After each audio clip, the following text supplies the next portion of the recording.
Como organismo público, uno de los pilares de la Corporación Aragonesa de Radio y Televisión es el compromiso con la transparencia.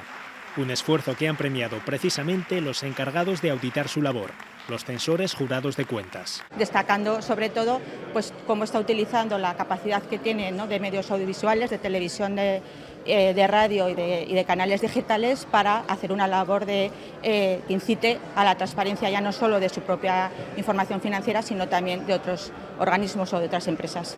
El jurado ha destacado la información rigurosa y plural que la CarTV ofrece a través de sus medios, la labor pública que desarrolla, su compromiso con la sostenibilidad y la responsabilidad social o el fácil acceso a su gestión a través de su página web. Lo que conseguimos a través de la transparencia es dar una imagen fiel, ¿no? Una imagen fiel de la identidad aragonesa. Yo creo que la televisión y la radio públicas contribuyen sobre todo a generar identidad aragonesa y dar esa imagen fiel de lo que los aragoneses son y lo que es nuestro territorio.